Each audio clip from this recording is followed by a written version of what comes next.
Have you checked the children? Show a little mad sometimes. Hi, I'm Chucky. Wanna play? Sometimes that is better. You're gonna need a bigger boat.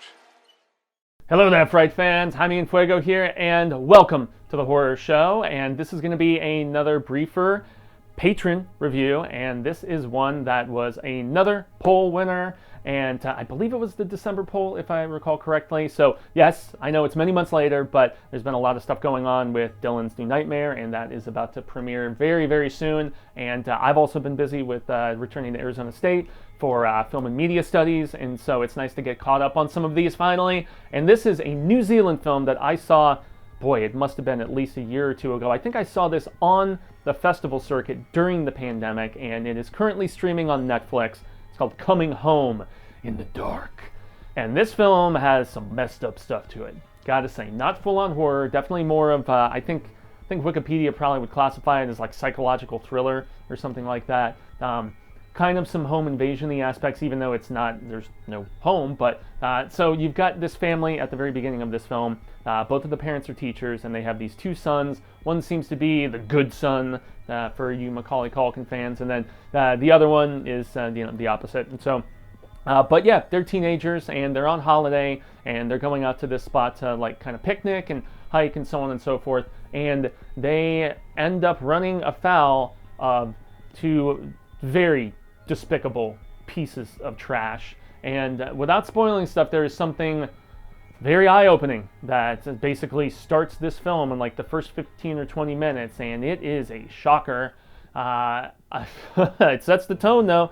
Definitely going to say that. And so characters are basically taken hostage, and there is it turns into kind of a road movie at that particular point, because the two guys who go after this family, they have these few hostages and they are tormenting them, but really it's trying to get to the core of the father, who's one of the hostages, without going into too much detail, and how there is a surprising connection between him and, most notably, our lead character. So the lead villainous presence, and he is pretty chilling. I'm definitely going to attest to that. And then he's got kind of his sidekick who barely speaks and whatnot. But so yeah, there is a connection between our main baddie and between the father, who's a teacher, stretching all the way back to a correctional school for boys that he was a teacher at, that there was noteworthy abuse that was documented by the press that happened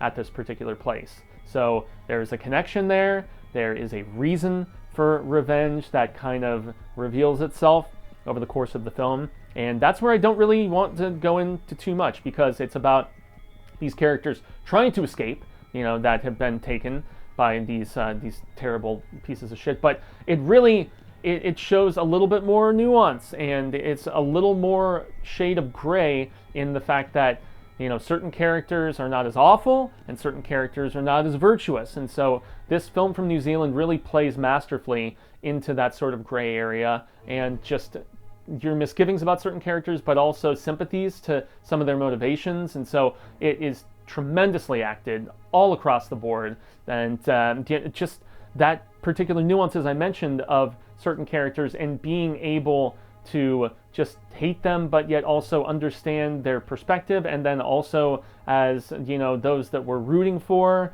things get a little displaced and moved around. So it's a fascinating character study in that regard, because it is very dialogue heavy. That's where it builds its tension with the revelation of said situation and backstory. So it's also very well shot for what is presumably, in my estimation, a low budget film, and yet still with terrific enough performances and with an engaging enough mystery of a story, because there is a mystery aspect where you're trying to figure out the extent of the father's connection with the stuff that went on at this particular school where this villain, grew up at, essentially. And I'm walking on eggshells trying to dance around the topic here, but this film impressed me just as much upon revisiting it on Netflix as it did when I initially saw it back in, I believe it was either 2020 or 21, maybe at Chattanooga, or it was at one of the virtual festivals. I remember very distinctly seeing it at that, and then, years later for it to be kind of gaining some steam and some additional acclaim after hitting Netflix.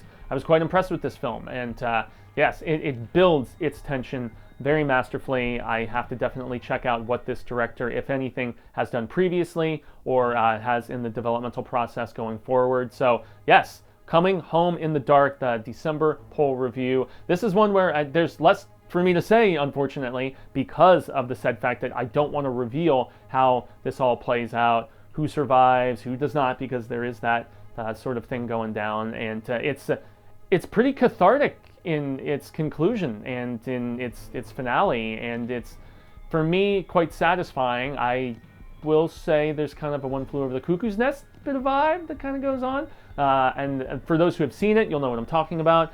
I don't think that really spoils anything by saying that for those who have not checked this film out, but this is another, just like with Satan's Slaves, the previous one that I filmed here, a big recommend from me, honestly. Once again, it's on Netflix. I'm not sure if it's streaming on any other services or whatnot, because sometimes they do kind of cross the streams of availability. You could probably VOD it, but I would say if you have Netflix, which most people who are watching this show probably do, or you're using someone's password or whatever, yes, Coming Home in the Dark is most definitely worth your time and a very solid tire tier thriller. So I have been Fuego, and gracias to anyone checking out this video and to all of the patrons, obviously, who voted on this poll. If you have something that you would like to recommend, if you're of that tier, or if you want to jump up tiers so you can recommend something for us to review, we greatly appreciate it. It helps us, keep the lights on at the studios and whatnot, and also to just keep this channel in the public consciousness, as we've kind of scaled back content a little bit with the impending release of Dylan's New Nightmare. So for